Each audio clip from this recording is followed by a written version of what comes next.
I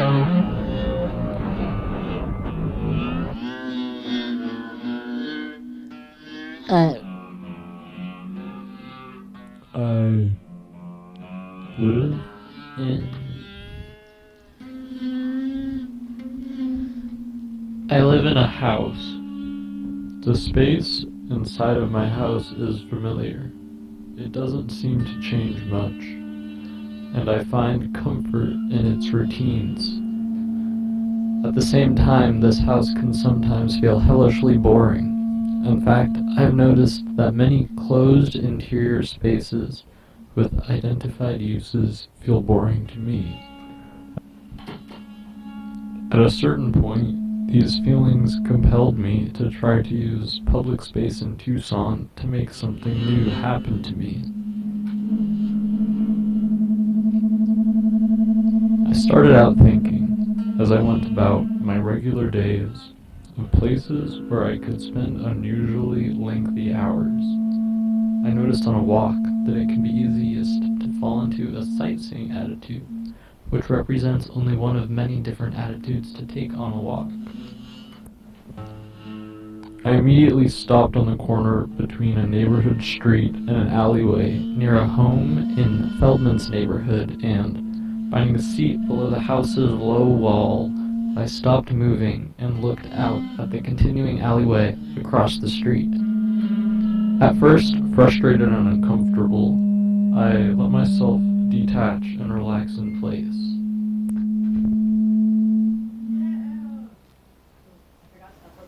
Becoming conscious again, I began to think about God, imagining communication with something that I couldn't see or identify. I took a picture of a shadowy crack on the ground. I thought that a long and focused look at whatever I'm drawn to in a place where I linger could reveal something. When I went back later, the crack was still there.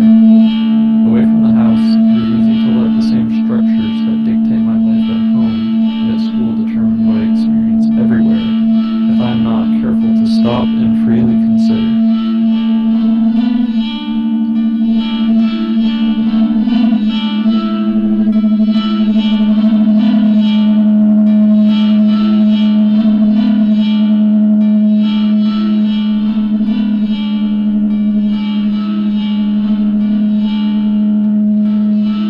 Later that week, I went out with my girlfriend in her car. We went out to lunch in the afternoon, and then she dropped me off at Armory Park south of Broadway Avenue at about 3:30 p.m. I started out sitting on the edge of the park's white stage under its arched metal beams, also painted white, watching the park and the people in it. A man got out of the car and met two women who arrived walking.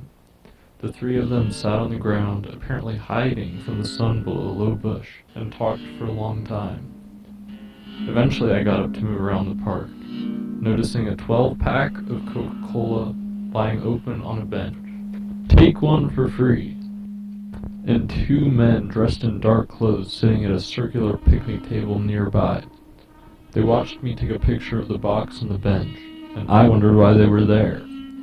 I felt self-conscious, so I walked away and sat down at a bench facing a memorial of some kind. There I could see half of a middle-aged man who sat facing me on the other side of the monument, and I wondered why he was there too. Soon I saw that he was with a woman, apparently around his age, though she used a walker, and they carried on some kind of a conversation. I didn't feel especially comfortable sitting there, so when I turned to look at the other side of the park and saw an older man laying in the sun with his head resting on a bag of stuff at the base of a palm tree, I decided to follow his example. I gathered my things to a smooth shape inside of my cloth sack bag and tried to make myself comfortable under another palm in the park. Laying against the palm tree in a public place, I looked out at the sky. Clouds turned yellow by the almost setting sun. I thought again about something supernatural that could gather everything together in a constantly transforming synthesis. I could lay my head on the bag and close my eyes and still be exactly there in an unoccupied park.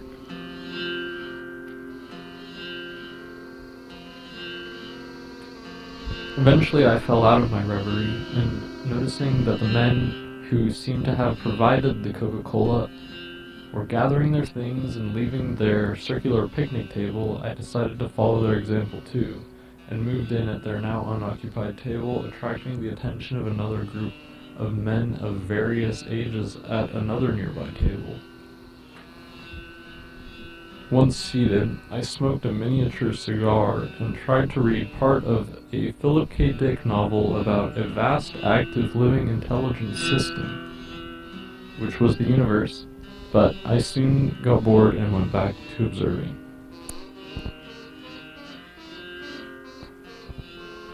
A younger man and woman had set up a slackline near the palm I had rested against previously and were taking turns trying to walk across it.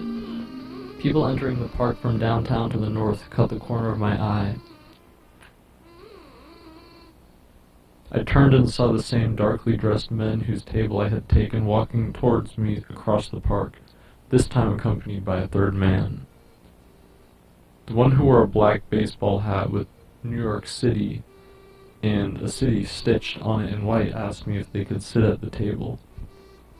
I said yes, and once seated, he introduced himself as Gabriel, and his companions as Daniel and John. Gabriel described himself as a Dominican and emphasized that he was, in fact, from New York City, but had moved to Tucson about 2 years ago to open sober living houses. He looked to me to be about 35 years old. His companion, Daniel, apparently Hispanic, was younger. In fact, I soon learned that he was 21 like me. John, the other new companion, seemed distraught. He was middle-aged, white, slightly heavy, with long hair and sunglasses on his head and tears welling in his eyes. Gabriel explained that he was going through something very difficult in his life, that his girlfriend had recently been diagnosed with a terminal illness. I assumed that Daniel and John were inhabitants or somehow connected to Gabriel's sober living houses. Gabriel lit a parliament and explained that he was the writer of urban fiction and asked me to put my email address in his phone so he could send me a copy of a book he was working on. He said he didn't ever use text or social media, only email. I asked if they came to the park often, and Gabriel answered no, but that he had been around all of Tucson walking. He then turned to John, who was still about to sob, and said that he would be there for his old friend in the hard times, but that John had to promise to stop crying for the whole night. At first I was surprised to hear him say this to his friend who was going through something so terrible, but then I saw that Gabriel was on the edge of tears too, and I realized that he was afraid and that he could hardly bear to see the emotions of his friend's loss. John refused a cigarette, having quit nicotine for 4 months, he said, but thankfully accepted Daniel's THC pen and took long hits of it, looking up with big eyes towards the treetops. They each opened a tall can of beer, and Gabriel praised the beauty that surrounded us in that evening's yellow light. I sat with them and wondered what they would do for the rest of the evening and for the night. Realizing that it was too dark to take their pictures, I looked down at my camera and saw that a bird had pooped on it. Only a small amount.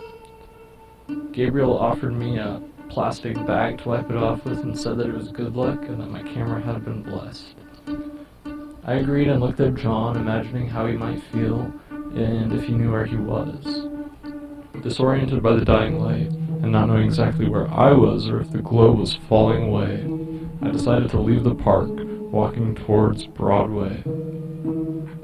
I called my girlfriend and asked her to drive across town to pick me up on the corner. I stood waiting for her on a patch of dirt between the sidewalk and an empty lot just down the street from a crosswalk and a bus stop. I leaned against a telephone pole and closed my eyes, opening them when I heard running steps coming towards me on the sidewalk. A young man ran, but missed the bus, turning back to walk the way he had just come. I closed my eyes and imagined the world falling away. I still heard the cars and some people talking excitedly nearby, but I didn't open my eyes to look. I saw myself as a baby, 2 or 3 years old, able to walk. Each step I grew larger, still a child. I walked until I was as big as the earth, and then walked around it. I stepped into space, still growing. When I felt as big as the world, I opened my eyes and I saw Tucson streets, apartment complexes, and coffee shops, and semi-permanent landscapes, clear picture of low light, and we found another place to stop.